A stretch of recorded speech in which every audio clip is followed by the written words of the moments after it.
Од өндөр суух тавтай морил би бол хөтлөгч Инхбат. Хууль чиглэлийн хэргийн товч нэвтрүүлгээ хүргэх гэж байна. Өнөөдрийн дугаарыг худалдаа эрхлэгчдийн ухаалаг туслах On Time технологи компани болон бид аз жаргалыг үйлдвэрлэдэг Bosa Container компани Moncondy брэнд ивент итгэж байна.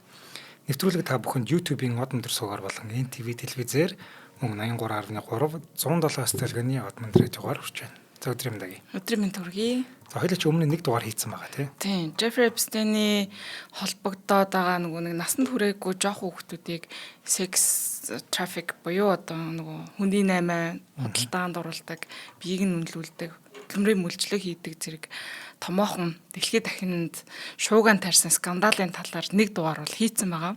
За тэр дугаар дээр бол үндсэндээ яг ямар хэрэгт холбогдоод байгаа талаар нь ярьж өгсөн бол одоо өнөөдрийн дугаар дээр хоёлаа ерөөсөө яг 2025 оны 12 сарын сүүлээр гарч ирсэн нэг юм мэдээллийн талаар яг энэ хэрэгтэй холбоотой апдейтийн талаар явах гээд байна. За Америкийн нэгдсэн улсын санхүүгийн магнат гэмт хэрэгтэн гэж одоо өдөрт бол дэлхийн даяараа мэддэг болчиход байгаа энэ Jeffrey Epstein-ий хэрэгтэй холбоотойгоор цоо шинээр материалууд олон нийтэд ил болсон байгаа. Энэ Америкийн нэгдсэн улсын конгрессийн тогтоолоор хууль батлагдаад нийтдээ 3 сая гаруй материал ил болцсон. За энэ материал нь одоо бүр хүмүүсийн маш анхаарлын төвд байгаа дэлхийд дахин нэг шууган тариад байгаа юм асуудал болоод байна. Тэгээд дахиад нөгөө өмнөх дугаарыг ингээ халтгаан сануулга Jeffrey Epstein гэж хинбэ гэдгийг мэдгүй байгаа хүмүүс байгаа бах. Тэгээ товчхон дурдаад үгүй нэг Jeffrey Epstein бол Америкийн нэг юм санхүүгийн зөвлөх хөрөнгө оруулагч хүн байгаа. Тэгээд дэлхийн томоохон улс төрч нартай бүгднтэй холбоотой улс төрийн юм нэг юутай юу гэмдэ харилцаа холбоо их өндөр гэдэг юм уу? Тэрнгээр алдарсан хүн байгаа. Тэгээд өмнөх дугаар руу буцаж очиод сонсох юм бол яг энэ хүний холбогдсон маш аимшигтай энэ бэлгийн хүчирхийлэл хүүхдүүдэд насанд хүрээгүй хүүхдүүдэд үйлдсэн хэргийнхэн талаар араа дэлгэрэнгүй сонсож болох юм. Тэгээ энэ хүн бол 2019 онд Нью-Йоркт баривчлагдаад тэгээд нөгөө шоронд хоригдож явах үедээ мөрдөн байцаалтын үеэр шоронгийн камертаа амиа хорлсон байдалтай олдсон. Гэхдээ яг энэ Jeffrey Epstein гэдэг хүний амиа хорлсон нөхцөл байдал нь одоо ч гэсэндээ ийм маргаантай, эргэлзээтэй байгаа талаар нь одоо яригцаар байгаа. Ялангуяа сүүлд энэ материалууд олон нийтэд ил гарч ирснээс хойшоо энэ Jeffrey Epstein-ийн үхэл маш эргэлзээтэй байдлаар явцсан байна гэдгийг улам ихээр шүмжлэх болсон байна. Яагаад тэгэхээр одоо маш тийм өндөр харуул хамгаалттай шоронд хоригдчихсэн мөртлөө харуулууд нь 15 минут тутамдуулна гэж эргэж тойрж ирэх хэрэгтэй гэж аахгүй. Ерөөсөө тэгээгүй. Тэгээд дээрэс нь хяналтын камер нь ерөөсөө яг тэр бүхэн хугацаанд огт ажиллаагүй. Ямар учиртай юм. Тэгээд яг тэр өөр хоригдлуудтай давхар хамт ингээ хоригддог байсан юм байна л та. Гэхдээ яг тухайн мөчөд ганцаараа хоригдох юм зохион байгуулалтанд орчихсон байсан. Тэгэхээр яг энэ хүн өөрөө амиа хорлсон уу эсвэл хин нэгэн хүн камер руу ороод ингээд хорооч воо ерөөсөө мэддэхгүй байгаа. Уг нь өөр хүмүүстэй цуг байжгаад яг тухайн байсан. Тийм тухайн мөчөд ганцаар ингэ хорцсон байсан юм аа. Тийм яг энэ амиа хорлох үед нь ганцаараа хорих юм шийдвэр гаргацсан ер нь ганцаараа хоригдчихсэн байгаа. Тэгээ энэ камерын ажиллахаа болцсон энэ ерөөсөн маш эргэлзээтэй нөхцөл байдал байгаа. Тэгээд одоо албан ёсны тайлбараар бол энэ хүн өөрөө амиа орсон гэдэг юм шийдвэр дүгнэлттэй байгаа шүү дээ тийм. Гэтэл тэр асуудлууд бас ил тод болж гарч ирсэн байгаа. За энэ Epstein-ийн файлууд ил болсон тухай мэдээллийн үгүй 2025 оны 7 сард Америкийн нэгдсэн улсын конгрессоос Jeffrey Epstein-ийн файлуудыг ил тод болгох тухай хуулийг бол баталсан байгаа. Хууль гарч. За энэ хуулийг ерөнхийлөгч Дональд Трамп 2025 оны 11 сарын 19-нд гарын үсэг зурж баталгаажуулсан байгаа. Өөрөөр хэлбэл энэ конгресснээс нь аль өмнө бүр 7 сард хуулаа ингээд гарын үсэг зурхад бэлэн болгоод баталчаад байдаг. Яг тэр баталгаажуулах ажлыг нь ерөнхийлөгч Дональд Трамп байлгаж сая 11 сард баталсан байхгүй. Тэгээ энтэй холбоотойгоор бас олон нийт нэлээд шүүмжилжсэн. Дональд Трамп яагаад энэ файлуудыг ил болгохгүй байна вэ? Өөрийнх нь нэр нь холбоотой байгаад байгаа болохоор нуугаад байгаа юм биш үү? Гэх мэт юм олон нийтийн зүгээс дарамт шахалт бол ихээхэн байсан. За ингээд эцэст нь гарын үсэг зурснаар энэ бүх файл 12 сарын 25-ны өдөр байх. 25-ны өдөр шиг санаж байна. 19-ний өдөр юм байна. Биш ээ 25 оны 12 сарын 19-нд бүх материалуудыг уулна ил тод болгох ёстой байсан чинь техникийн санал гараад 26 оны 1 сарын 30-нд ил болоод одоо ерөөсөө дөнгөж хэдхэн хонжин 7 л яг хонжин. За тэгээд энэ материалууд олон нийтэд ил болсноор дэлхийд даяараа шуугж байгаа. Тэгээд эн чинь нийтдээ хууль хяналтын байгууллагын Jeffrey Epstein-тэй холбоотой нийтдээ 6 сая гаруй материалууд, видео, бичлэг, имэйлүүд тэ 6 сая гаруй нотлох баримтуудыг судалж үзэж хагаад үүнээсээ яг тал хувийг нь буюу 3 сая гаруй баримт бичиг олон нийтэд ил болгочоод байна. 3 сая гаруй хуудас баримт бичиг, 2000 гаруй видео, 180 мянган зураг, фото зураг ил болцоод байна. Тэгээд одоо олон нийтэд бүхэлдээ гэх юм уу нийтээрээ ил болцсон материал нь ингээд нийтдээ 3.5 сая болж байна гэсэн байна. За энийг нь Америкийн Department of Justice буюу одоо хуулийн манайхаар бол хууль зүйн дотоод хэргийн яам гэх юм уу да тий. Тэр сайтн дээр аль бисаар байршуулчихсан байгаа. Та бүхэн одоо ч гэсэн ороод үзэхэд боломжтой. Тэгээд энэ ямар төрлийн материалууд олон нийтэд ил болоод өнөөдрийг хүртэл сошиал дээр, TikTok дээр, YouTube дээр би даасан 90 сурвалжлагч нар бүх файлыг ингээ нэг бүрчлэн ингэж ухаж үзээд аимшигтай дүр зураг юмнуудыг ингэж ил болгож гаргаж ирж анализ хийж ярьсаар л байна. Улс болгоны хил дээр л явж гин. За тэгээд энэ материалууд дээр ингээд хар цэгээр дандаа хохирогч нартай холбоотой мэдээллүүдийг бүгдийг нь дарсан байгаа. Одоогоор тэр нь бол нэг хохирогчийн аюулгүй байдал те одоо хувийн мэдээллийг нь хамгаалах зорилгоор гисэн байгаа. Тэгээд энэ мэдээллүүд донд бас аяллаа бүртгэл, нислэгийнх нь логууд, дээрэс нь банкны гүйлгээнүүд нь бас байж байгаа. Тэгэхээр энэ банкны гүйлгээ болон энэ аяллаа бүртгэл зэргийг ингээд бүгдийн хооронд нь матч хийгээд ингээд судлаад ингээд янз бүрийн мэдээлэл гаргаж ирж байгаа хүмүүс бас байгаад байгаа. Тэд нар бас их сонирхолтой ингээд тэр үеэр ингэжсэн ингээд өөр үйлдэл явдлуудтай ингэж нэг юм те уялдаа холбоог нь гаргаж ирээд одоо сонирхолтой нөхцөл байдлуудыг өдөр болгон гаргаж ирсээр л байна. Тэгээ эн чин түрүүнд дурдсантай нийтдээ 6 сая гаруй нотлох баримт байгаагаас дөнгөж тал нь өнөөдөр олон нийтэд ил болоод байгаа. За тэр үлдсэн 3 сая материалд яг юу байгаа болоод бас ингэ нууцсан хэвээрээ үлдвэ гэдэг нь бас одоо юу гэмдэ хүмүүс бас их гайхаж байгаа. Юу үлдчихвэ? Тэр хууль гэдэг нь талын гаргана гэдэг юм уу? Хууль юм уу? Одоо тийм л юм шиг байгаа. Тэр нь одоо олон нийтэд ил болгох боломжтой хэмжээгээр нь л зарласан баг. Яг тэр нь болоо мэдэгдэхгүй байна те. Тэгээд янз бүрийн тэр нэг бас хүүхдийн бэлгийн хүчирхийлэлтэй холбоотой дүрс зураг тийм эрүүл мэндийн мэдээлэл зэрэг юмнууд нь бол нууцлагдсан байгаа. Хүчирхийллийн дүрслэл зураглал гэдэг юм уу те. Тэгээд энд бол маш олон хүмүүсийн нэр холбогдож гарч ирдэг. Одоо энэ 3 сая материал дээр тэгээд тухайн үед энэ Jeffrey Epstein-ийн хэрэг гарах үед маш олон хүмүүсийн нэр холбоотой, дэлхийд даяарх улс төрчдийн нэр холбоотой гэдэг мэдээлэл гарах үед би өрөөсөө наад хүнийг чинь танихгүй, мэдэхгүй гэжсэн хүмүүс одоо ингээд бүр видео бичлэгтэйгээ зураг хөргөтэйгөө гарч ирж байгаа. Одоо нүрээ хийх газаргүй болоод одоо газар ухаад ормоор л болж байгаа байх та. Ер нь бол түрүүний гарын үсэг зурдаг хүн ч гэсэн бас тэгж мэддэгдэл байгаа. Тий, мэддэгдэл л байгаа. Тэгээд энэ Дональд Трамп гэдэг нэр чинь өөрөө одоогийн байдлаар ил болцсон материалуудад нийтдээ 4500 удаа дурддагдж байгаа. За тэгээд энэ FBI-гийн 2019 оны тайланд Дональд Трамп Эпстейн хоёрын хамтдаа бэлгийн хүчирхийлэл үйлдсэн байж болзошгүй гэдэг нэг юм мэдээлэл бас одоо ч гэсэн явсаар л байгаа. Тэгээ энэ яг баттай ингээд аль биесны шийдвэр тогтоолч гэдэг юм гарчаагүй байгаа болохоор юу яагаад байгаа одоо баттай юм байхгүй. Гэхдээ хүмүүс одоо хүртэл ярьсаар л байна. Дональд Трамп гэдэг хүний нэр бол энэ Jeffrey Epstein-ийн хэрэгээс огт салахгүй юм шиг байна. 4500 удаа дурддагна гэдэг чинь тий. Тэгээ энэ хоёр хүн чинь хоорондоо 20 гаруй жил нөхөрлөлчихсөн найзалцсан юм хүмүүс шүү дээ. Гэтэл Дональд Трампын өгж байгаа мэдээллээр огт танихгүй мэдхгүй баг нэг зүс таних төдий гэсэн юм яриад байгаа. Гэтэл маш олон зурагнууд тий нөгөө Иванка Трамп охин мохноо хүртэл дагуулсан явж байгаа тэр мэр зураг Маш олон юм ил болж байна. Америкийн телевизүүд бол өстой байхгүй болгочихлоо. Байхгүй болгож байна одоо бол. Трамп бүгдийг яар болчихлоо. Хяаруулж өгч чинь, стайлж чирж өгч чинь. За тэгээд дахиад нэг нэр хүний нэр бас салахгүй байгаа нь Билл Клинтон. Билл Клинтоны нэр бас асар олон удаа гарч байгаа. Нөгөө Джеффри Эпстейнтэй хамт ийшээ нисдэг, зорчдог.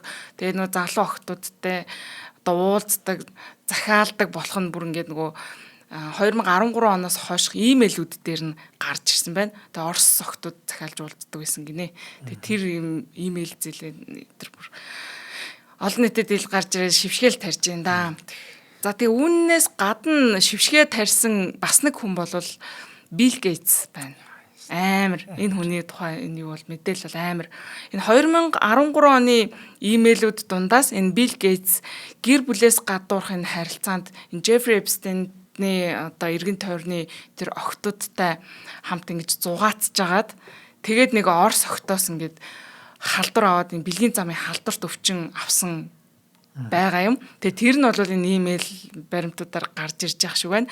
За тэгээд Билл Гейтсийн төлөөлөгч нар бол энэ бүхэн худлаа гэж мэдгдсэн боловч нөгөө ихнэр нь нөгөө салсан ихнэр нь химлээ нөө Мелинда. Тэгээ ямар ч экс ихнэр нь нэг сэтгүүлчтэй ярилцлага хийсэн болох нь саяхан өчигдрөөс хойш яваад гисэн интернетээр тэгсэн чинь сэтгүүлч асууж байгаа байхгүй юу? Таны экс нөхөртэй холбоотой мэдээлэл ингээд гараад ирлээ. Одоо асуухад эвгүй боловч та одоо энэ хэргийг юу гэж бодож байна гэдэг аахгүй одоо нэг бэлгийн зам өвчин авсан тэргээд энэ амир юмнууд нь тэгсэн чинь ингээд чимээгүй гэжсэн үнэхээр гунигтай тэгээд байна. Тэгээд тэр үеийн хар бараан дурсамжуудыг баг ингэж надад сануулж байна гэсэн агуулгатай юм хийгээд дина хийдэггүй байхгүй. Эсрэг нөгөө няцаадаггүй. Өөрөөр хэлбэл энд яригадаад байгаа мэдээлүүд үнэн л болж таарж байна. Эхнэр нь баг л ингэж шууд бусаар хүлийн зөвшөөрсөн юм нэвтрүүлгийн хэсэг ярилцлага интернетэд яваад байгаа. Хаста бүр нэг бидний мэдх Билл Гейтс чинь ямар бараг л бурхан тэнгэрийн шахуу хүн байсан чинь хүн байдаг тий ингээд бэлгийн замаа өвчин халдвар малтар авчаад заагаараа тэгээ эхнэрийг хамт эмчлүүлгээ солиорсон юм билээ шүү дээ. За Илон Маск 2012-оос 14 оны имэйлүүдэд энэ Илон Маск чинь Эпстейнтэй уулзах талаараа өчнөө бас мэйл нааша цаашаа биччихсэн юм бэлээ. Флоридад эсвэл Карибын тэнгист уулзцгаа энтергээд за тэгтээ уулзъя гэдэг имэйлд нь Илон Маск за боломжтой уулзнаа гэдэг хариу өгсөн болох нь имэйлээр харагдаж байгаа боловч өөрөө бол тэгээд очоогүй гэдэг ийм мэдээллийг өгж байгаа. За тэгтээ одоо 2014 оны аялалд Джеффри Эпстейнтэй хамт явсан байж магадгүй гэсэн мэдээлэл одоогоор интернетэд гараад байна. За тэгээд нөгөө хүн бол нөгөө нэг Ханху Эндрю. Эний өмнөх дугаар дээр энэ Ханху Эндрюгийн холион бантанг бол нэлээд л ярьсан да тий. Английн одоо ханхуштэй тий одоо хааны төрсөн дүүн тий баг дүүн байгаа. За тэгээд энэ ил босон материалууд дээр энэ Ханху Эндрю чинь ингээд ийм залуухан жоохон охины дээр ингээд гарцсан ингээд ойрхон дээр нь гарцсан ингээд яг камерлаа харж байгаа тэр бичлэг ийм 1-2 секундын бичлэг байлээ. Яагаад бас энэ сонирхолтой нэгэд тийм зураг биш юм жоохон хэдхэн секундын бичлэг хийж аваад хадгалаад байдаг байсан гэдэг нь бас сонирхолтой. Одоо яг найруулагчийн дэлгэцэн дээр өгсөн байна. Жоохон хүүхдийн дээр ингээд маш зүв босоор дээр гэд нэг яах гэж чаана мэддэггүй ийм байдалтай. Ийм зургнууд бас нэлээд ил босон. Яг энэ олон нийтийн шүмжлэлийг маш их дагуулж байгааг өмнөх болвол нөгөө Винцер ордноос өгдөг байсан бүх мэдээллүүд одоо ингээд яаж ч энэ нотлох баримтыг үгүйсгэж чадхааргүй болчих шиг байна. Гэхдээ энэ чи өөрийнх нь өмнө нь гаргаж ирсэн мэдээлэл ч гэсэн хөгийн л юм байсан. Яаж ч хөгийн л юм байсан.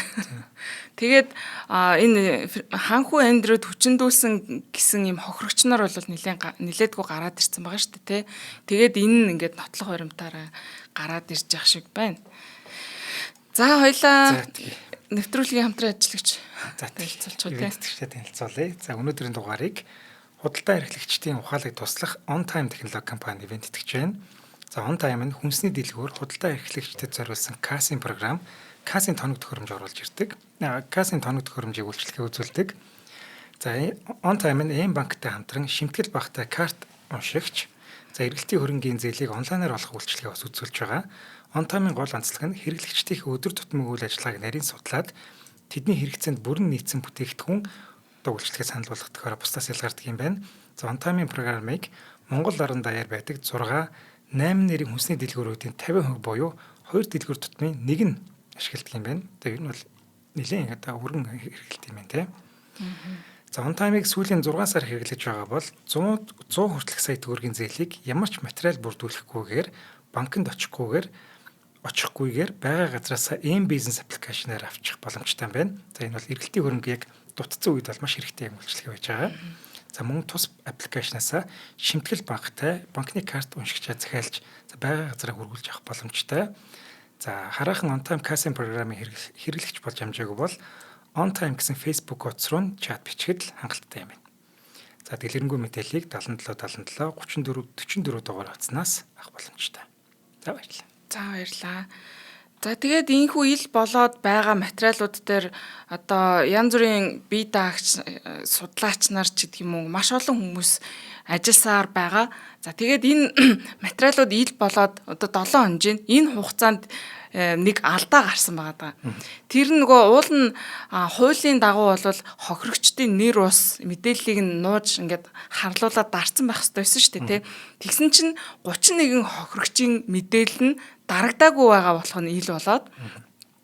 За тэгээд нөгөө нэг Виржиниа Жеффри билүү нэг юм. За ямар ч Виржиниа гэдэг нэртэй нэг 2025 онд амиа оролцсон нэг хохирогч эмэгтэй байгаа юм байна. За энэ хүний мэдээлэл нь бас дахиад ил болоод санаандгүйгээр ил болоод гараад ирсэн юм байна. За тэгээд энэ хохирогчийн арга гэрийнхэн одоо үүнтэй холбогдуулаад гомдол гаргаад бас нилээдгүй шуугаан одоогоор тариад байгаа. За тэгээд мөн яагаад нийтдээ 6 сая гаруй материал байхад талыг нь ил болгосон бэ гэдэг дээр олон нийт шүүмжилж байна. Яг ямар материалууд нь үлдчихв. Ямар шүүлтүрээр ингэж 3 саяг нь гаргаж ирв гэдэг талаар тодорхой мэдээлэл өгөхийг одоо ялангуяа Америкийн Конгрессийн гишүүд бас мэдээлэл шаардж байгаа юм билэ. За одоо нөгөө нэг DOJ-г та нар хууль зөрчөөд бүтэн мэдээллүүдийг ил болгосонгүй гэх маягийн ийм шүүмжлүүдийг олон нийтээр явж байна. За тэгээд зарим файлууд нь олон нийтэд ил болсныхоо дараа засварлагдаад зарим нь ингээ устж алга болсон юмнууд бас байгаа. Тэрэн дээр ингээд нөгөө нийтдээ 40 гаруй юм залуу охтуудын нүцгэн зураг ингээд бас нийтлэгдсэн байсныг өсвөр насны хүүхдүүд ч тий ингээд нийтлэгдсэн байсныг ингээд дараа нь засварлаад устгаж мостгосон бас нэг иймэрхүү алдаа механик алдаанууд одоогоор бол гараад байгаа.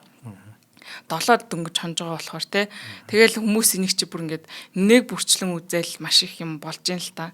За одоо хоёлаа үлдсэн хугацаанд энэ файлууд нийтдээ 3 сая материал донд манай Монгол улс яаж холбогдоод авбаа гэдэг талаар ярих гээд байна. Манай Монгол улс энэ бүр ингээд сансныг бодох юм бол маш их өргөн байдлаар холбогдсон байна лээ. Одоо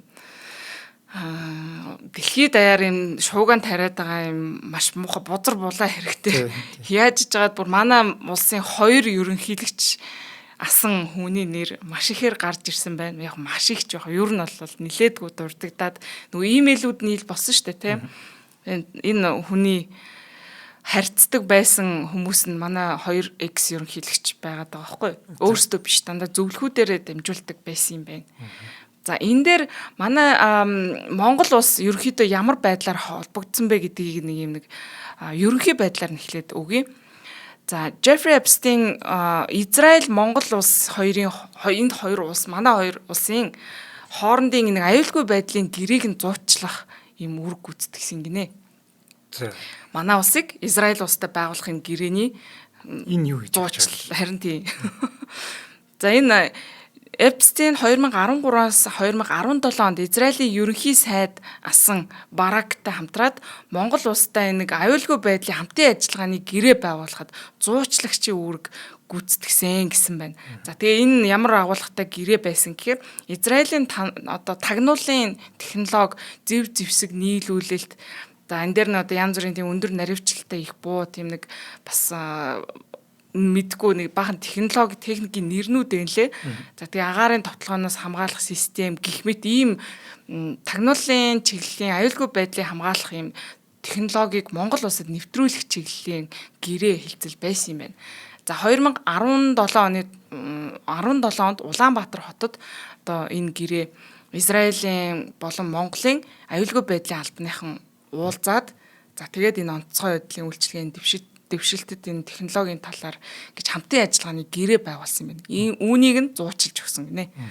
За тэгээд цаг хугацаа үйл явдлын хувьд бас харах юм бол одоо түрүүний ярьсан энэ Израилийн ерөнхий сайд асан энэ Барак гэж хүн 2013 оны 4 сард Монгол улсад айлчилж ирээд ерөнхийлөгч асан цахиагийн элбэг доржтой үндэсний аюулгүй байдлын зөвлөлийн нарийн бичгийн даргын цагаан дээр гэж хүмүүстэй уулзсан гинэ. Тэгээд Эпстейн болохоор мөн Нью-Йорк хотод уулзалт зохион байгуулж ингэж зохицуулт менеж хийж өгсөн гэж байна. За тэгээ 2014 оны 1 сард нөгөө Швейцарын Давост одоо болсон том хилцүүлэг болдог шүү дээ. Энэнд Монголын зөвлөх тийм зөвлөлийн анхны хурал гэж юм хийсэн гинөө.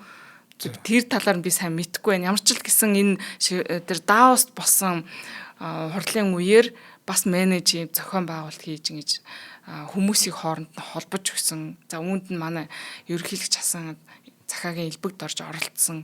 За нэг ийм асуудлууд бас гардаг юм байна. За тэгээ 2015 оны 9 сард Эпстейн одоо Нью-Йоркт энэ Барак болон элбэгд орж за гадаад хэргийн сайд пүрэвсүрэн нартай орон зоог барьсан гэсэн мэдээлэл гарсан байна.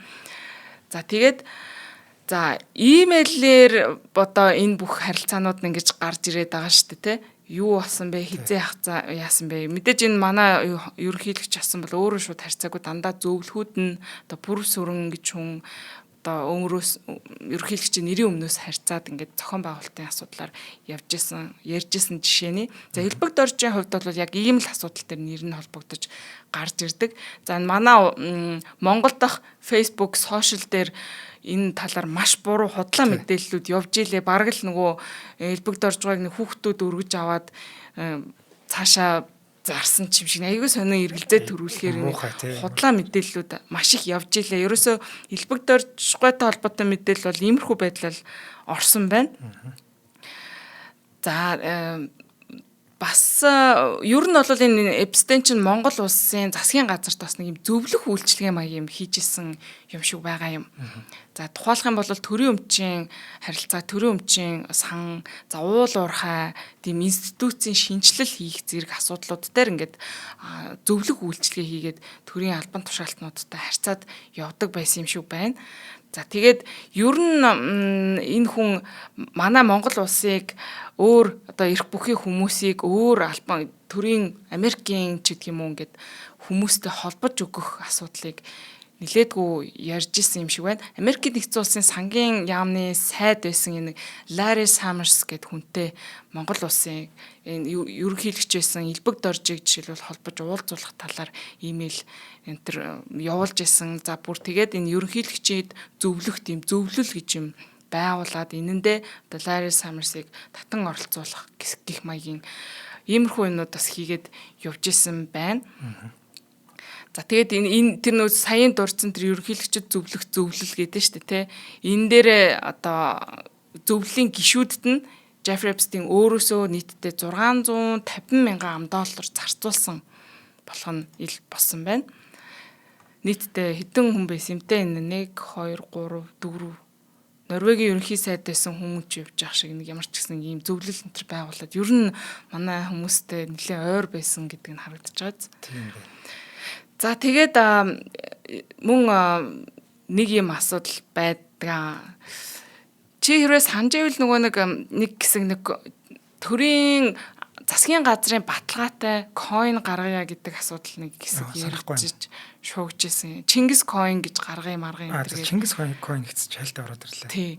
Тэгээ яг энэ асуудал чинь энэ Jeffrey Epstein-ийн санаа байсан юм байна шүү дээ. Тэгээ тэр нь юугаар одоо энэ имэйлүүдээр гарч ирдэг. Одоо нөгөө төрийн баталгаатай энэ дижитал валют ийм нэг CBDC-тэй ер нь төстэй иймэрхүү валют coin гаргая Хэрвээ ингэх юм бол энэ ашиг сонирхолтой ашигтай байж магадгүй гэх маягийн санал гаргаж исэн. Яг энэ койны санал тухайн үедээ яригадаад явж исэн, судлагдчихсэн. Одоо ч гэсэндээ судалгааны шатанд ер нь бол явж л байгаа. Ер нь бол Jeffrey Epstein яг энэ саналыг ерөнхийлөгч асан Баттулгын үед санал гаргаад бүр зөвлөгтэй нь бүр нэлээд ойр харилцаад энэ санал гаргаж исэн юм байлээ.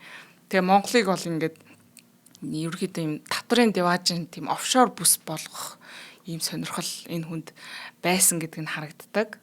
За тэгээд энэ нэг Монголын компаниудыг бас барууны компаниудтай холбож өгөх юм ажлыг хийж исэн юм байна. Жишээлбэл нэг Түшиг гэдэг нэртэй ХХК Монголын компанийг барууны компанитай холбож өгсөн. За тэгээд тийм мэдээлэл бас гарч ирж исэн юм байна. Тэгээд нэг дэлхийн баячууд нөгөө Ротшильдийн гэр бүл гээд байдаг шүү дээ. Энэ хүмүүс ч бас Монголд бас ирж очиод байдаг юм байна шүү дээ. Тэгэл тэд нар Эпстейн руу бичээл Монгол руу ингээд явахтаа охтуудтай хамт явахгүй болвол тэгээд ингээд зугаатсан гэл байхгүй штэ энэ төр гэл. Тэнгүүт нь буцаагаад та нар тэгвэл манай арал руу хүрээд ирээ энэ төр гэж юм гээл. Нөгөөх нь тий. Нэг тиймэрхүү утгатай бас имэйлүүд гарч ирдэг. За тэгээ ер нь маш олон юм асуудал гарч ирсэн. Монголтой холбоотой бас нэг юм мэдээлэл гарч ирсэн. Нэг физикч Лоренс Краус гэж нэг хүн Монгол оюутан хүчирхийлсэн гэдэг нэг юм бас нэг имэйл дээр нь хальт дурддагддаг юм байна. Тэгээд Монгол оюутныг өөрөө багш нь профессор байжгаад хүчирхийлээд тэгээд тэрнээс олж ажилласаа халагдсан гэдэг юм юу гарч ирд юм. Ер нь бол энэ нийтдээ Эпстейний файлуудад нийтдээ Монгол гэдэг үг 1300 орчим удаа гарч ирдэг юм байна. Тэгээд нэг хүн юм уу юу юм бэ? Энэ хүн чинь бүр асар миний ойлгосноор бол энэ 2-3 төрлийн ийм үйлчилгээ гэх юм уу юм хийгээд идэв юм шиг. Нэгдүгээрт нь бол энэ хөрөнгө оруулалтын сан шиг ингээд хөрөнгө оруулалт хийдэг. Нөгөөх нь болохоор нэг ийм дэлхийн баячууд болон улс төрийнхөнтэй ийм коннекшн холбоос нетворкинг хийж өгдөг. Ингээд хооронд нь холбож өгдөг, зуучилж өгдөг нэг юм хийгээд байна. За 3 дахь нь болохоор бидний мэдээд байгаа энэ нөгөө аимшигтай гимт хэргийн одоо хүмүүсийг дэлхийн баячуудыг зугаацуулдаг, насан туршаагүй жоохон хүүхдүүдээр зугаацуулдаг ийм том 3 юм хийдэг хүн юм шиг байгаа юм. За тэгэхээр манай улс бол тэр арай тэр 2 дахь буюу тэр томчуудыг ингээ хооронд нь холбож өгдөг, дэлхийн хүмүүстэй холбож өгдөг тэр зуучлалын ажилд нь л хамтарч байсан юм уу да гэж имэйлүүдээс харагдаж байгаа. Тэрнээс биш бурхны урлаар элдв хангаа мухай тэр арал маралтай холбоотой насан туршаагүй хүүхдийн аимшигтай гэмт хэрэгт нь бол байхгүй байна. Тэгээд одоо хараад байна л да. Зөндөө олон үйл ажиллагаа явуулаад тэгээд бүгдэнд нь наад хүн ч өөр оролцоод байгаа байхгүй. Тэгэхээр нэг хүн байх нь ч боломжгүй байна. Тийм байгуулга байх гэдэг байгаа байхгүй. Энэ хүн чинь ганцаараа бол биш шүү дээ. Тэгээд маш олон хүмүүстэй ингээд өөрийнх нь туслахууд энэ төргээд химлээ имэйлүүд дээр нь хэрвээ найруулагч нөгөө юун дээр энэ имэйлүүдийг нь харуулах юм бол гарч ирэндээ туслахууд нь гээд хүмүүс нь өмнөөс нь ингээд холбогддог байсан байгаа. За тэгээд дараагийн X ерөнхийлөгчөө хэрхэн нэр холбогддог талаар ярьж өгье. Энэ манай та бүхэн Женко гэж бид нэр ярьдаг шүү дээ. Баттулга Алтмаагийн Баттулга ерөнхийлөгчтэй холбоотой бас хэсэг гарч ирдэг юм байлээ. 2017 оны үед одоо сонгуулийн үеийн мэдээлэл солилцсон байна. За тэгээд одоо яг энэ Баттулгатай холбоотой файлуудыг шүүж үзэх юм бол энэ Чулуун хүүгийн Гамбат гэдэг хүн одоо Баттулга ерөнхийлөгч асныг сайд байх үед нь зөвлөхөөр нь ажиллаж исэн их ойрын гарын хүн гэсэн мэдээлэл байна лээ. Тэгээд энэ Гамбат гэж хүн Эпстейнтэй ингэж имэйлээр бүр байнга холбоотой байсан болох нь харагддаг. Тэгээд энэ Жеффри сонирхолтой нэг зүйл байгаад энэ Гамбат гэдэг энэ хүн байж тээ зөвхөн Баттулгатай хамааралтай асуудлаар холбогдож исэн. Тэгтээ бүр айл 13 оноос эхлээд бүр Жеффри Эпстейнтэй имэйлээр холбоостой яваад л идэгсэн юм л маш олон жилийн хугацаанд. За тэгээд тэр имэйлүүдээс нь ингээд одоо жишээлбэл ингээд дурдаад уншаад өгье л дөө. Одоо энэ Чулуун хүүгийн Гамбат гэж хүнээс энэ Жеффри Эпстейн руу 2017 оны 7 сарын 8-наас 13-ны хооронд илгээсэн имэйлүүд дээр нь ингэж байгаа байхгүй юу? За хоёул ивент тэтгэж дараа надад ярья. За За. За өнөөдрийн дугаарыг бид аз жаргалыг үйлдвэрлэдэг Bosa кондитер компани Moncondi брэнд ивент итгэж байна. За Moncondi брэнд нь гал улаан морж ил зориулан цагаан сарын коллекц бүтээгдэхүүнүүдээ гаргасан байгаа. За улаан шандас шоколадын чихэр нь аарц болон цэцгийн амттай. За цагаан шандас шоколадын чихэр нь тарганы амттай гэж байгаа. За энэ хоёроос гадна цагаан сарын баярт зориулсан хуурсан шар будатай шар сүний limited edition бүтээгдэхүүн бас гаргасан байгаа. За энэ бол зөвхөн цагаан сараар худалдаалагдах юм байна. За ер нь энэ яагаад энгийн бүтээгдэхүүн гаргасан бэ гэхээр цагаан сараар их мөнгө гадагшаа өрсдөг байгаа. Бэлэгсэл цуглуулна гэж урдаас ч одоо бөө юм оруулах гэж байна. Тэрийг болиулах гэж байгаа. Тэдний тэр амтанч гоё, тэр хайрцаг савлгаанч гоё. Үнэхээр яг хүн дөхөд нэг юм өгж байгаа юм шиг ийм та бэлгийн багцуудыг гаргасан байгаа байлээ. За эдгээр бүтээгдэхүүнүүдийг баруун дөрвөн зам болон 5 шард байдаг Bosa агуулах худалдааны сүлжээнээс за мөн бүх сүлжээ дэлгүүрүүдээс худалдаж авах боломжтой. За мөн Facebook-ийн Moncondi гэдэг хуудас байж байгаа. Тэрний чатботоор бас онлайнаар захиалаад хөрвүүлж авах боломжтой байгаа. За эртхэн захиалахгүй бол одоо тэгээд цагаан сар ойртох тусам л олдсон аврал шүү дээ тий. За дэлгэрэнгүй мэдээллийг 75 тэгтэг 8888 дугаар утаснаас авах боломжтой байна. За баярлалаа. За баярлалаа. За ингээд Чулуун хүүгийн Ганбат гэдэг Халтмаагийн Баттулга ерөнхийлөгч асны туслах нь зөвлөх нь 17 оны 7 сард одоо яг сонгуулийн дараа гэсэн үг шүү дээ. 7 сарын 18-наас 13-ны хооронд бичсэн имэйлдээ ингээд за дөнгөж сая Баттулга ярьлаа. Та тусалцаа үзүүлсэнд баярлалаа. Мафичсан төрийн эсрэг амаргүй тулаан боллоо. Одоо жинхэнэ ажил эхэлнэ. Бид таны одоо нэг юу гэж байгаа шүү дээ та таны одоо цаашдын дэмжлэг бидэнд ингээ хэрэгтэй болно гэж дамжуулж хэлээрэй гэсэн агуулгатай нэг тийм имэйлийг бичсэн байдаг. Эндээс харах юм бол ингээд ямар туслалцаа үзүүлсэн бэ? Jeffrey Epstein энэ Баттулга гэд хүнд ямар туслалцаа үзүүлч вэ гэдэг нь ерөөсөд тодорхойгүй байгаад байгаа. Энэ одоо найруулагч одоо харуулж гин үгүй юу? 2017 оны 7 сарын 8-наас хойш имэйлүүдийг нөө Баттулга called me гэж юу гэж нэг тиймэрхүү юугаар эхэлж байгаа нэг имэйл байгаа. За тэгээд яг энэ туслалцаа үзүүлсэн гэдгийг нь ерөөсөө яг одоо мөнгө санхүүгээр тусалч уу эсвэл яаж тусалч уу сошиал медиа янз бүр юм яач уу тий мафичсан юм төрийн эсрэг амаргүй тулаан боллоо гэдгийг бас юуг тайлбарлаж хэлж байгаа юм бол та сонирхолтой л юм те. Ян дээр ямар ч тийм ноттой баттай юм ерөөсөй байхгүй. Одоо энэ дээр ингээ харагдаж байна те.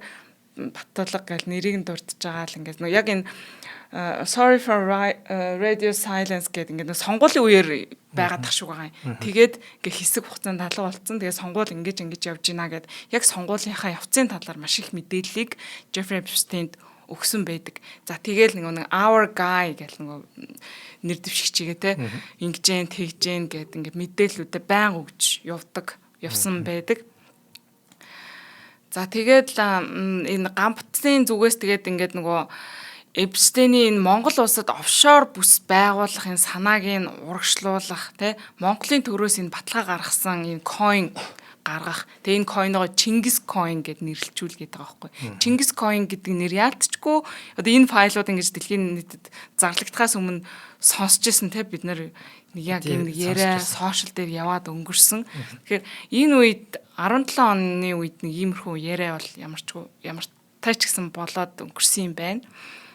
За тэгээ бас нэг сонирхолтой мэдээлэл яг энэ имэйл дундаас ингээд гарч ирдэг нь Jeffrey Epstein хин нэгэн эмэгтэйг Монгол эмэгтэйг гээд сэргээгдэх эрчим хүч юм уу энэ усны тийм салбарт гээд төрийн байгууллагт оруулж ажилуулах юм тэгээд өөрөө цалингийн өгье гэдэг энэ саналыг одоо ингээд энэ Чулуун хүүгийн Ганбат болон энэ ерөнхийлөгч Халтмаа нарт цааш нь ингээд дамжуулаад тавьсан байдаг нэг эмэгтэйг нэрийг нь нууцлсан ба тийм Монгол эмэгтэй. Тэгээд одоо энэ имэйлүүд дундаас ингээ харах юм бол Ганбат яг тэр энэ эмэгтэйг нь ажилд авах нь сонгуулийн үеэр өөрийнхөө компани нэрэнд ор ажилд аваад тэгээд цаашаа ингээ өөр цааш нь дамжуулж ажилд оруулсан юм шиг байгаа юм. Юу нь бол энэ хинбэ гэдэг нь их сонирхолтой. Эрчим хүчний яамнаас гарах хэрэгтэй.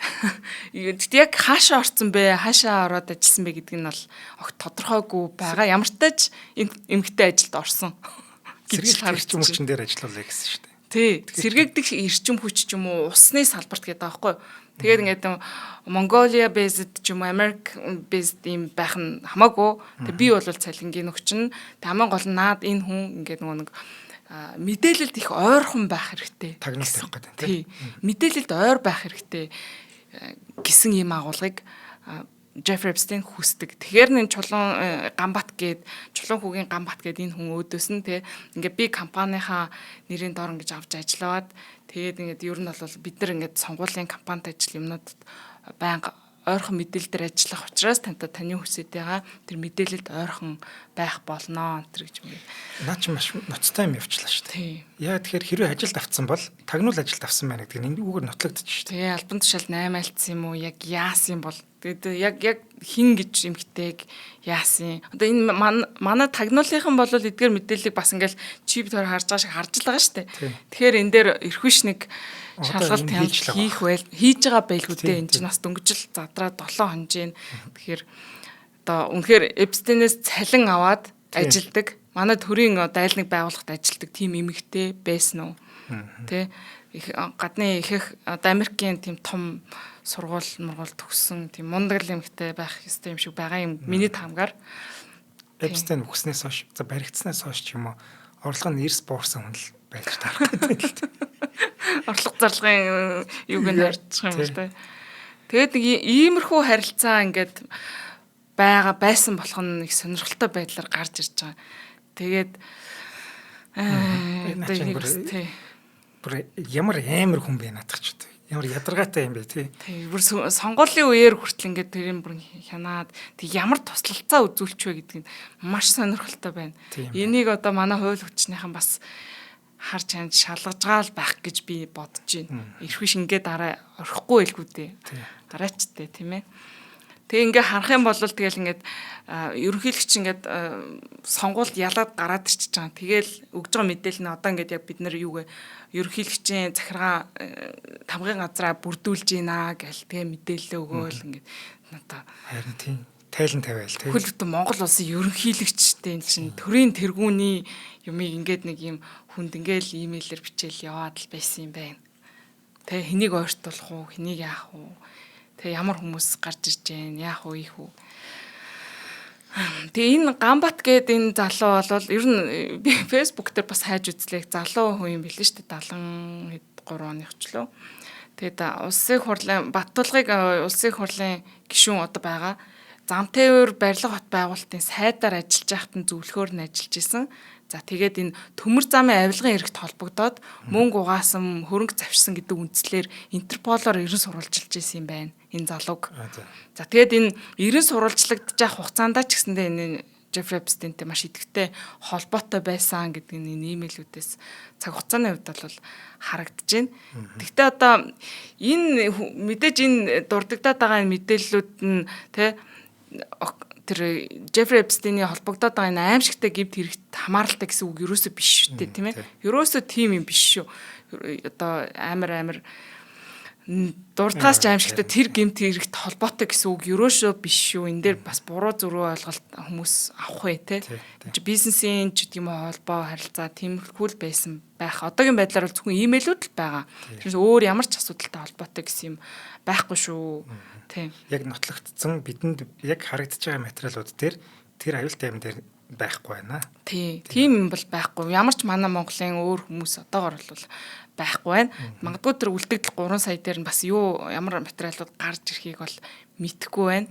Тэгээ ер нь бол энэ Jeffrey Epstein чинь Монгол улсын талаар одоо ингээд өөр хүмүүстэй санал бодлоо солилцсон тиймэрхүү имэйлүүд ер нь бас харагдаж байгаа байхгүй. Тэгээд энэ хүний дүгнэлтээр Монгол улсыг юу гэж үндсэнд нь дүгнэжсэн бэ гэхээр Монгол улс ер нь бол нэг юм жоохон амар эрсдэл өндөртэй тийм тогтвортой биш тий. Тэгээ дээрэс нь нэг аюулгүй байдал маш муу сул ийм усаа гэж тодорхойлсон байна. Тэгээд энэ нэг өөрийнхөө нэг юм туршилтын газар маягийн болохыг л хүсэж исэн болоо та гэж харагдаад байгаа. Ер нь бол тий. Тэгээ нэг юм нэг Монголыг бол тийм баттай атгаад ингээд авчих бол бас яг тийм шууд боломж бол байгаагүй байх. Тэгээд энэ хүний гаргасан том тэр санаанууд нь одоо хэрэгжээгүй шүү дээ. Тэр Чингис Коин болон тэр офшор бүс болгох энэ санаанууд нь бол хэрэгжээгүй. Цаасан дээрээ ч тийм ингээд санаа төдийл үлдсэн. Тэгтэл ер нь бол нэг юм Монголыг энэ улс төр санхүү стратегийн хувьд нэг юм нэг туршилт хийх газар маягийн болгомоор байсан юм шиг надад тийж харагдаад ойлгогдсон. Ер нь бол хүчгүй газар л тийм явуулсан шүү дээ. Тийм, тэрнээс биш нэг өөр нэг юм. Тэгэд энэ хүн чинь нэг улс дээр тийм туршилт маяг юм уу ингээд үзүүл яах вэ мах уу те болохгүй тэгэл ингээ хаяал өөр улс руу явцдаг. Казахстан, Казахстан өөр улс тэр санаагаа хийх гээд явцдаг. Ийм л төрлийн юм бийлээ. Тэгэд Монгол улсыг яагаад сонирхоод байсан гэхээр нөгөө Орос Хятадын хооронд ойрхон. Тэгэд энэ хүний таргет нь болохоор хойд Солонгостой манай улс ойр гэдгийг бас их онцолж ашиглахыг хүсэж исэн юм шиг үлээ. Нөгөө геополитикийн мэдээллийн сан гэж гэх юм уу те. Ер нь бол нэг иймэрхүү байдлаар ашиглах санаа байсан юм шиг байгаа юм. Зүй юм бачгаа. Тэ. Одоо ингээд хараад тахаар амиа хорлсон гэдэг за хорлцсон ч биш мэтгэл юм. Хорлцсон ч биш магадгүй ийм амар том мэдээллүүдийн их сурвалжтай тий. Тэр том хүмүүсийн мэдээллүүд байна. Хамаг том дэлхийн баячуудын гэр бүл бүхэл юмнууд байна. Тэгэхээр ч одоо амиа хорлсон бас байх магадaltaй юм. За үгүй юм аа гэхэд хин нэг хүн чинь нухацсан юм уу? Ямар ч тааж энэ хүн амьд байсан бол за хэрвээ шүүх хурал болсон бол бурхан минь юу болох байсан гэж чадчих тий. Энэ аимшигтай хүүхдүүдийн холбоотой гэмт хэрэгүүд за тэгэл энэ бүх авилга албан тушаалын гэмт хэрэгүүд амар л юм болох байсан баг. Ер нь яг баригдаад тэгэл ер нь хүүхэн тодорхой байсан юм байна. Тий. Нэг бол өгрөө, нэг бол бас ер нь л хүүхэн л тодорхой байсан баг. Тэгээд нөгөө энэ хиний чин туслах гэх юм уу нэг мадам гэж яриад байдаг. Мадам нэсэн нэг Гэлен Максвелл гэдэг хүүхэн чинь 20 жилийн ял авцсан байгаа шүү дээ. Одоо ч гэсэн бас ингээд айгу орон гараа юм яриад л идэм билээ. Тэрний мэдээлэл нь бас яг тийм баттай юугүй юу тий. За ямар ч тач энэ яг 2026 оны 1 сарын 30-нд ил болсон энэ мэдээллээр маш их мэдээллүүд ингэж ил болсон. Өөр би хоёлаа ч одоо ингэ зөвхөн Монгол улс ямар байдлаар энэ дээр орж ирснийг л өнөөдөр дурдлаа. Яг ийм асуудлыг дэлхийн өөр улсын одоо ютуберүүд ч гэдэг юм уу нэвтрүүлэгч нар, ерэн сурвалжлагч одоо бүгд л хийж байгаа. Өөрийнхөө улстай, өөрийнхөө сонирхсан асуудлаар улс төрчтэй холбоотойгоор ингээд хийгээл маш их сонирхолтой мэдээллүүд өдөр гарч ирсээр л байгаа. Тэгэхээр та бүхэн сонирхох юм бол энэ шинээр гарч ирж байгаа мэдээллүүдийг хөөж сонсвол тий одоо нэг урдчилсан мэдээллийг нэг авсан бахаа гэж бодож байна. Тий. Хоёлаа бас өдрөөр юм гараад байгаа шинэ мэдээлэлүүд. Шинэ өөр одоо ноцтой юм гарах юм бол бас нэг нэвтрүүлэг хийж болох юм тий. Тий, нэвтрүүлэг. Тий, хэрвээ томоохон сэдв гараад ирэх юм бол тий. За баярлалаа гээ. Үнэхээр сонирхолтой байлаа. Чинь өмнө нь бол нэг бүдэг бадаг нөгөө ханхуугийн тухай ярьсаар бол юм баг болсон шүү дээ. Зөндөө ханхуугийн тухай ярьсан тий. За энэ одоо өшөө бүр илгийг авах уу. Харин одоо тэгээд би энэ дээр хамгийн сонирхож байгаа юм манай тагнуулын хууль хүчнийхэн энэ дээр судалгаа хийж байгаа байхаа гэж бодож найдаж байна тий. Тийм шууд хийж байгаа. Тийм тэгээд энэ дээр ямар үр дүн гарах бол гэдэг нь бас их сонирхолтой байна. Яг энийг хоёлаа өнөөдөр чөлөөтэй ярьж чадж байгаа нь дэлхийн нийтээр ил болсон паблик олон нийтэд нээлттэй мэдээлэл учраас ярьж байна тий. Тэгэхээр энэ мэдээллийг үндэслээд шалгах ажиллагаа явагдах байхаа гэж найдаж байна. Тэгээд тэр бүхнийг харцгаая тий. Тийм одоо 7 хоног жаа гэдэг чинь 3 сая файлыг 3 сая 500 шүү дээ тий. Тэрийг бүгдийг нэгтлэн гэдэг бас хугацаа амар шүү дээ. Амар хэлэн бэл. Би чинь энэ мэдээллүүдийг авах гэж л тэр одоо имэйлүүдийг ингээд нэгээр орж уншгал бас юу хичнээн цаг авч байгаа лээ. Тэгэхээр энэ бүгдийг судлаад нөгшөө сонирхолтой юмнууд гарч ирэх байхаа харж ий заяа. Манай тагнуулынхан өдөр шөнөгөө нөр хоолгүй л зүтгэж байгаа байна. За баярлалаа. За өнөөдрийн дугаарыг маань худалдаа эрхлэгчдийн ухаалаг туслах on time технологи болон бид аз жаргалыг үйлдвэрлэдэг Moncondi брэнд ивент тэтгэлээ. Нэвтрүүлэг маань та бүхэнд YouTube-ийн од мөндөр суугаар болон NTV телевизээр замаг 83.3 107 төлхөний од мөндөр радиогоор хүрсэн. За яги дараагийн дугаараар уулзъя. За баярлалаа. За баяртай. Нэвтрүүлгийг хүлээн авсан Нарны аймгийн монголчуудтай баярлалаа. Од мөндөр сувг нь энэ мэдчлэн таны мэдхүйн мянган нэвтрүүлгийг 2026 оны 7 сарын 1 хүртэл та бүхэндээ хүргэх юм. Их хэлээрээ шинжлэх ухаан танин мэдхүйг түгээхийн үлсэд нэгтгэх хүсвэл та бидэнд хандив өгөх боломжтой. Жилдээ ганцхан удаа 100,000 төгрөгөөр биднийг дэмжснээр шинжлэх ухаан танин мэдхүйг түгээх энэ үйл хэрэг амжилттай үргэлжлэх юм. Од мөндөр нэр дээрх Худалдаа агшлын банкны дансгаа 4191 тэг 4518. Та 100,000 төгрөгөөр шилжүүлэхдээ гүйцэтгэлийн утга дээр нь өөрийн нэр болон утасны дугаараа заавал бичээрэй. 100,000 төгрөг хандалснаар Од мөндөр сувгийн алтан гишүүн болох юм а. Шинжлэх ухаан танин мэдхгүй Монголд ялах болтугай.